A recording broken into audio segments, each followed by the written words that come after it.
putting an end to identity politics. This is the Kevin Jackson Radio Show. People who have been passionately avoiding reality for 3 years are now entering a new year passionately avoiding reality. You know, there's a whole series of these things where I'm working on a book right now called Trump's America, and there's a whole chapter of how wrong they are. I mean, whether it's somebody saying he couldn't possibly be elected, a number of people who said the stock market is going to crash the minute he's sworn in. I mean, you go back and you pick these people up. I have a standard rule. If I look at the Sunday morning shows and all of the wonderful elite Washington figures have agreed that the sky is going to be blue, my assumption immediately is it's not, because they're wrong so often. What's up, America? Kevin Jackson here. It's the Kevin Jackson Show. Fear not. That's the rule of the show today, is to fear not. Gingrich just described how D.C. is looked at. It's lies. You now have learned how to look at the media and all the different people that come out like Michael Wolff. Oh my gosh, Donald Trump, he's an idiot. I never said that. That's what the people said that I interviewed. He finds himself on the hot seat. And you know what's funny? Watching the left invest so much into this guy, Michael Wolff, who wrote the book Fire and Fury, the work of fiction about Donald Trump. I'm telling you, I wish I could put you inside of my head. The minute I saw this guy talk, I went, he's a liar. He's making himself look bigger than what he is. And a lot of his information, guess what? We find out comes from Steve Bannon. Now, he doesn't admit it, but because he's asked outright, is this where this information came from? Steve Bannon, and as we've learned, is one of these guys. He was brought into the Trump campaign, didn't fit, couldn't get his stride, because I don't think Bannon's that talented personally, but he couldn't get his stride. And so when he leaves, he decides, okay, I'll do this interview. This will make it look like I'm bigger than I really am. You've met people like this. They can't, it isn't good enough for them just to say, yeah, I'm just an ordinary guy. They got to say, no. I was a cross-country skier, and I did, they got to beef up the resume. You don't have to beef up the resume, man. People will accept you.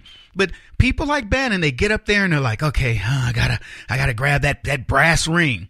Every one of the politicians on the left, I swear to you, if you look at their resume, you look at what they believe they've done, and then you go actually look at what they've accomplished, it will be such a dramatic difference.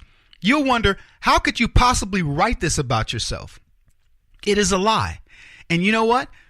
Guess who's exposed is the very liar who claims he's got all this information on Trump.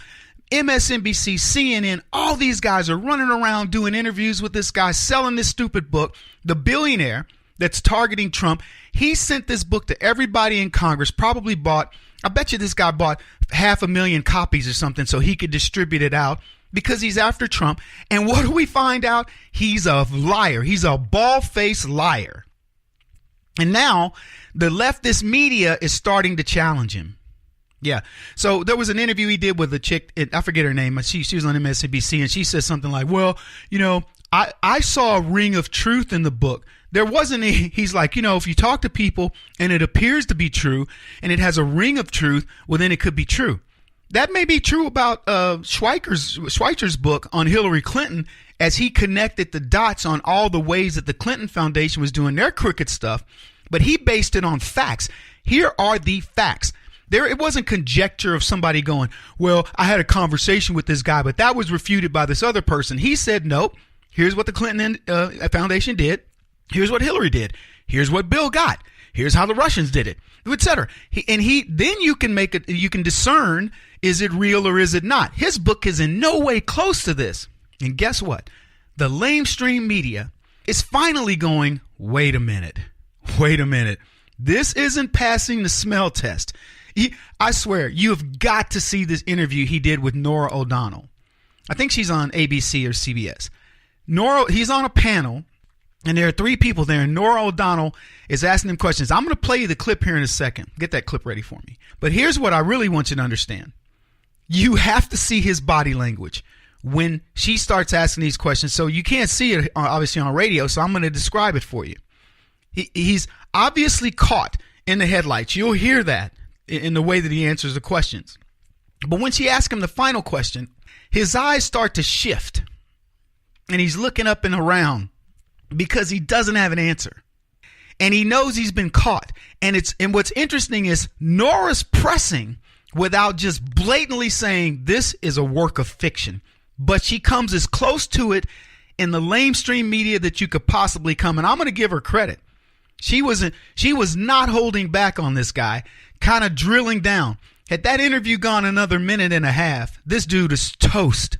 So you're going to watch this dude go up in flames, but you're not going to see any mea culpa by CNN or MSNBC or any other people. Now, again, to Nora's defense and her station, I haven't seen them interview him and coddle him the way he had been coddled on CNN.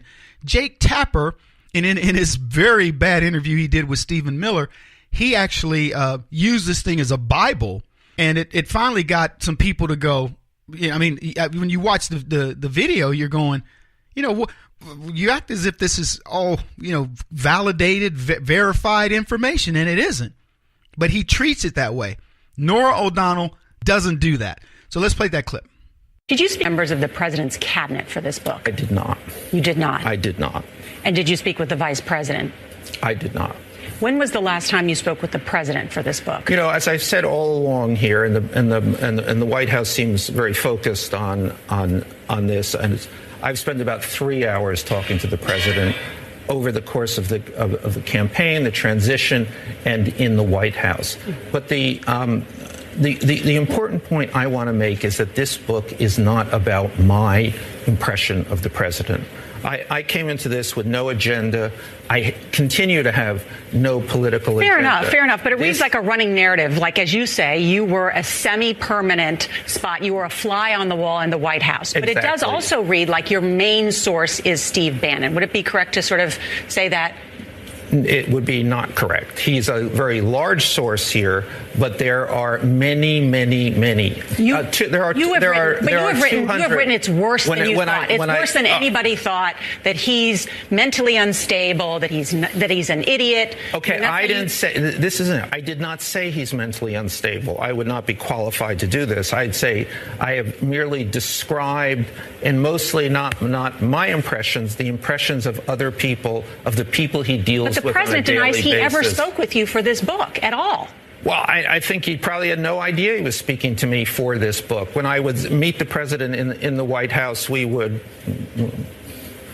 chat as though we were friends, and that was but what. That's not an interview to greet someone and say hello. I mean, that's not a journalistic exercise. Yeah, you said 3 hours. You'd spend 3 hours with him. Well, through the course, first I have sat down with the president for an extended periods of interviews, but there's other periods in which, and that's essentially what he's saying. They're trying to parse this and saying, oh, I didn't know that I was speaking to him when I saw him in the White House.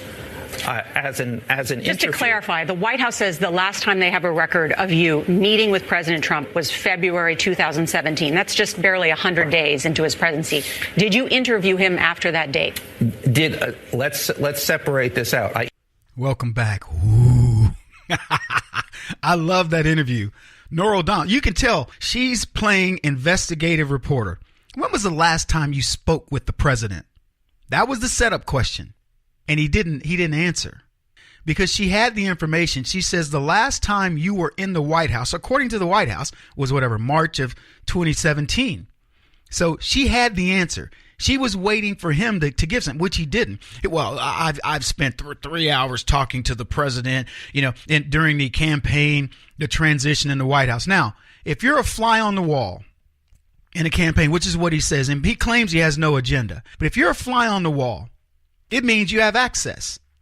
And it would mean you have hours of documentation because they've given you access. If you watched House of Cards, and I'm not trying to make it sound that way, but the when that writer was doing a story on the family, the name of the family, he was there. He was around them 24/7. It isn't like 3 hours during the campaign, the transition, and his presidency of a year. That's how much you base your book on. It's 3 hours. And part of it is, oh yeah, he would meet me and say, his Nora O'Donnell says, you meet people, they say hello. Is that part of the time?